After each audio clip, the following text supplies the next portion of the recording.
ইফতার ও সেহরির বাজার করতে এসে সবজি ও মাছের চড়া দামে হিমশিম খাচ্ছেন ক্রেতারা। বিশেষ করে ইফতারের অবিচ্ছেদ্য অংশ বেগুন, শসা ও লেবুর দাম আকাশ ছোঁয়া হয়ে দাঁড়িয়েছে। তবে সবজির এই ঊর্ধ্বগতির বাজারে সাধারণ মানুষের জন্য কিছুটা স্বস্তি নিয়ে এসেছে মুরগির দাম, যা গত কয়েকদিনের তুলনায় কেজিতে 10 থেকে 20 টাকা পর্যন্ত কমেছে। রাজধানীর কয়েকটি এলাকা ঘুরে বাজারের এমন অস্থির চিত্র দেখা গেছে। বাজারের বর্তমান পরিস্থিতি অনুযায়ী ইফতারের বিশেষ পদ বেগুনি তৈরির প্রধান উপকরণ বেগুনের কেজি মানভেদে 60 থেকে 120 টাকায় বিক্রি হচ্ছে, শসা বিক্রি হচ্ছে 80 থেকে 100 টাকায়, আর এক হালি লেবুর দাম মানভেদে 60 থেকে 100 টাকা পর্যন্ত হাঁকা হচ্ছে।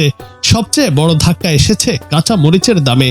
মাত্র একদিনের ব্যবধানে এর দাম কেজিতে 60 টাকা বেড়ে 160 টাকায় ঠেকেছে। এদিকে সবজির পাশাপাশি মাছের বাজারে উত্তাপ ছড়াচ্ছে। বিক্রেতারা বলছেন, রমজান ও ছুটির দিন হওয়ার কারণে পাইকারি বাজারে মাছের সরবরাহ কম থাকায় দাম বেড়েছে। মাছের দাম গড়ে কেজিতে 50 থেকে 150 টাকা পর্যন্ত বেড়ে যাওয়ায় খুচরা বাজারে ক্রেতাদের সংখ্যা আগের চেয়ে কিছুটা কম দেখা গেছে। তবে চড়া বাজারের মাঝে একমাত্র মুরগির বাজারেই কিছুটা ইতিবাচক পরিবর্তন দেখা গেছে। ব্রয়লার মুরগি কেজিতে 10 টাকা কমে 190 টাকায় এবং লেয়ার মুরগি 20 টাকা কমে 280 টাকায় বিক্রি হচ্ছে। সোনালী মুরগির দাম অবশ্য আগের মতোই 320 টাকা কেজি দরে অপরিবর্তিত রয়েছে।